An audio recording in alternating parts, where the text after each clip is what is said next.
Very good morning बच्चों आज हम सब पढ़ने वाले हैं कक्षा 8 के मंजरी पाठ पुस्तक का पहला पाठ। पहले पाठ में हम पढ़ेंगे बीड़ा वादनी वर्दे। बीड़ा वादनी वर्दे नामक कविता राष्ट्र कवि सूर्यकांत त्रिपाठी द्वारा लिखित है और इस कविता को हम पूरा पढ़ेंगे और उसका साथ ही में भावार्थ भी जानेंगे। और वीडियो के लास्ट में हम कुछ प्रश्नों को भी आपसे पूछेंगे जिसका आप जवाब अपनी कॉपी में लिख करके उसका फ़ोटो खींच करके जो आपका स्कूल का व्हाट्सएप ग्रुप बना है व्हाट्सएप ग्रुप में आप सेंड कर देंगे।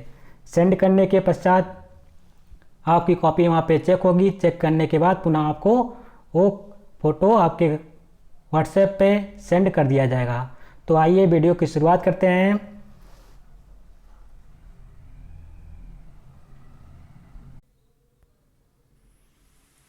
वीणा वादिनी वर्दे प्रस्तुत है कविता का सस्वर वाचन।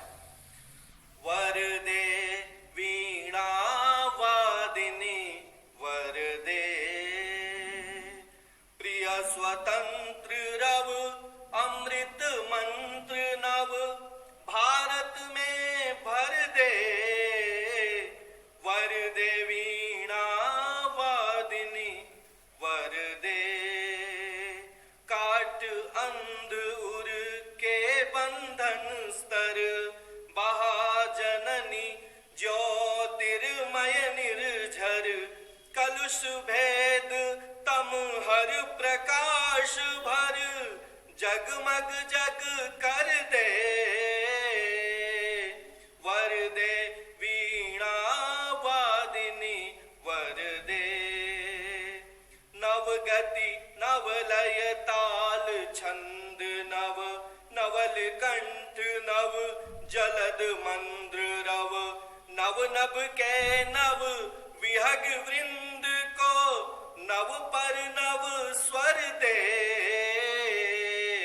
वरदे वीणा वादिनी वरदे, वरदे वीणा वादिनी वरदे। प्रस्तुत कविता हिंदी के महाकवि सूर्यकांत त्रिपाठी निराला जी ने लिखी है। कवि आजादी के बाद नए भारत की कल्पना करते हुए कहता है कि हे माँ सरस्वती, हमें वर दीजिए। परतंत्रता मृत्यु के समान है, तुम हमें स्वतंत्रता के शब्दों के द्वारा अमृत मंत्र दो। संपूर्ण भारत में ज्ञान का दीप जला दो और स्वतंत्रता का यह अमृत मंत्र पूरे भारत में भर दो। कवि कहता है कि हे माँ सरस्वती, हमारे हृदय में स्थित जो अंधकार रूपी बेड़ियां हैं उससे हमें मुक्त कर दो। हे माँ, प्रकाशमय झरना हमारे जीवन में बहा दो। हमारे मन की मलिनता और अंधकार को हर लीजिए एवं वहां प्रकाश भर दो। पूरे विश्व को जगमग कर दो, अर्थात संपूर्ण जगत को ज्ञान रूपी प्रकाश से प्रकाशित कर दो। कवि सूर्यकांत त्रिपाठी निराला जी नएपन के उपासक हैं। उन्होंने रूढ़ियों एवं जड़ता को दूर करने का प्रयास पूरे जीवन भर किया। कवि माँ सरस्वती की प्रार्थना करते हुए कहता है कि हे माँ, देश की जड़ता को भंग कर देश में नई गति, नया लय, ताल, छंद और नया कंठ प्रदान करो। यहाँ तक कि बादल की गर्जना में भी एक नयापन हो। नए आकाश के नए पक्षी रूपी समूह को नए पंख और नए स्वर दो। इस कविता में कवि यह भावना करता है कि भारत गुलामी और तमाम जड़ताओं को दूर करते हुए विश्व में एक नए भारत के रूप में प्रकाशित हो। तो बच्चों अभी हमने पढ़ा बीड़ा वादनी वर्दे कविता को और उसका भावार्थ भी जाना। आइए अब जानते हैं इसको अपनी कॉपी में किस प्रकार लिखना होता है। जो आपका मान लीजिए आप पेपर देने जा रहे हैं उस समय आपसे पूछा जाता है कि प्रस्तुत कविता का आप संदर्भ सहित व्याख्या करिए। तो संदर्भ सहित व्याख्या किस प्रकार के किया जाता है, तो सबसे पहले हम क्या करेंगे, जो हमारा कविता यानी पद्यांश दिया होगा उस पद्यांश का कुछ जो शब्द होंगे ऊपर लिख लेंगे और बीच में डैश डाल करके नीचे कुछ जो बचे कुछ शब्द होते हैं जो नीचे वाले पैराग्राफ जब ख़त्म होता है जहाँ हमारा वहाँ के कुछ शब्द हम क्या करते हैं नीचे लिख लेते हैं। तो इस प्रकार आप लिख लीजिएगा। लिखने के बाद आपको हेडिंग डालना होगा संदर्भ। संदर्भ डालने से पहले थोड़ा सा हम यहाँ पे और चीज़ें भी देख लेते हैं। इन पद्यांश के बीच में कुछ ऐसे शब्द आते हैं जो थोड़ा सा कठिन होता है, उसका मतलब उसके अर्थ भी यहाँ पे थोड़ा हम देख लेते हैं। जैसे कि यहाँ पे दिया गया है शब्दार्थ जो है, रव का मतलब होता है, रव शब्द का अर्थ जो है ध्वनि। अंध उर का मतलब होता है अज्ञानपूर्ण हृदय। उर का बच्चों मतलब होता है हृदय, जबकि अंध का मतलब होता है अज्ञानपूर्ण। कलुष का मतलब यहाँ पे है मलिनता या पाप। अमृत मंत्र का मतलब यहाँ पे है ऐसे मंत्र जो अमृत की ओर ले जाएं या कल्याणकारी हों। अब हम हेडिंग डालेंगे बच्चों अपनी कॉपी में, जैसे यहाँ पे लिखा बोला जा रहा है वैसे वैसे अपनी कॉपी में आपको लिखना है। हेडिंग डालेंगे हम संदर्भ। संदर्भ में क्या लिखेंगे? प्रस्तुत पद्यांश हमारी पाठ्य पुस्तक मंजरी के बीड़ा वादनी वरदे नामक कविता से ली गई है। इस पाठ में के रचयिता हैं सुविख्यात कवि सूर्यकांत त्रिपाठी निराला जी। आपका संदर्भ यहीं पे कंप्लीट होता है। फिर अगली हेडिंग आप डालेंगे प्रसंग। प्रसंग में क्या लिखना है बच्चों? प्रसंग में कवि कहना क्या चाहता है उसको 1-2 लाइन में हम लिख के बताएंगे। जैसे यहाँ पे लिखा गया है, इसमें कवि ने सरस्वती माँ की वंदना की है। अब हमें व्याख्या लिखना होगा। जो हमने पैराग्राफ लिखा था, जो हमको कविता दी गई थी, जो पद्यांश दिया गया था, उसमें क्या करेंगे हम उसका व्याख्या करेंगे। कैसे करेंगे? तो आप डालेंगे हेडिंग। हेडिंग में क्या लिखेंगे? व्याख्या। ये ब्लैक पेन से लिखेंगे। उसके बाद कवि सरस्वती माता से प्रार्थना करता है कि हे बीड़ा वादनी सरस्वती माँ, तुम मुझे वर दो और भारत के नागरिकों को स्वतंत्रता की ओर की भावना का अमृत मंत्र भर दो।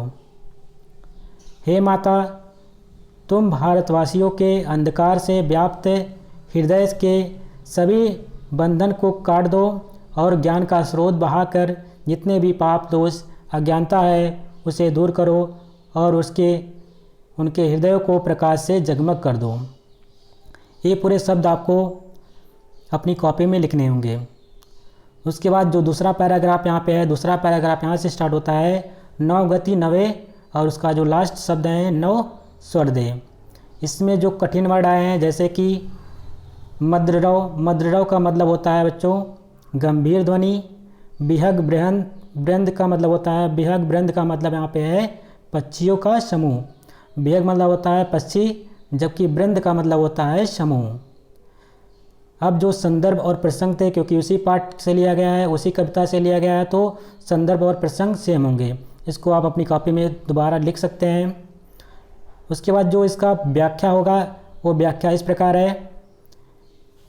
कवि प्रार्थना करता है कि हे सरस्वती माँ, तुम हम भारतवासियों को नई गति, नई लय, नई ताल, नए छंद, नई वाणी और बादल के समान गंभीर स्वरूप प्रदान करो। तुम नए आकाश में विचरण करने वाले नए नए पक्षियों के समूह को नित्य नए नए स्वर प्रदान करो। हे माँ सरस्वती, हमें ऐसा वर दो। बच्चों, ये पूरा इस कविता का भावार्थ संदर्भ सहित व्याख्या किया गया है। इसको आपको अपनी कॉपी में लिखना है और उसका फ़ोटो खींच करके जो आपका स्कूल का व्हाट्सएप ग्रुप बना है उस पर आप सेंड करेंगे। एक प्रश्न आपके सामने और है, यहाँ पे इसको भी आप लिख करके, ये सेकंड प्रश्न आपका होगा। सेकंड प्रश्न में क्या करना है, यहाँ पे कुछ शब्द दिए गए हैं, इन शब्द को कुछ इसके जो कविता आपकी थी, कविता का कुछ भाग दिया गया है जिसको अपनी पाठ्य पुस्तक को खोल करके देख करके वहाँ से लिख के इसको भी फ़ोटो सेंड करना है। तो यहाँ पे कुछ रिक्त स्थान है, कैसे हैं यहाँ पे देख लीजिए। पहला है यहाँ पे भर दे। क्या भर दे, इसको आपको अपनी पुस्तक में से देख के लिखना है। दूसरा है जगमग डैश, यहाँ पे आपको खाली स्थान पे भरना है, कर दे। फिर तीसरा है नौ पर नौ, यहाँ पे डैश यानी यहाँ पे खाली स्थान को आपको पूर्ति करनी है, उसके बाद भर दे। इस सब को आपको पूरा कंप्लीट करके इसका फ़ोटो खींच करके जो आपके स्कूल ग्रुप बना, आपके स्कूल ग्रुप का व्हाट्सएप ग्रुप बना है उस पर आप ज़रूर सेंड करें। सेंड करने के बाद आपकी कॉपी यहाँ पे चेक होगी। चेक करने के बाद उसको पुनः आपके पास उस कॉपी को सेंड कर दिया जाएगा। तो बच्चों धन्यवाद।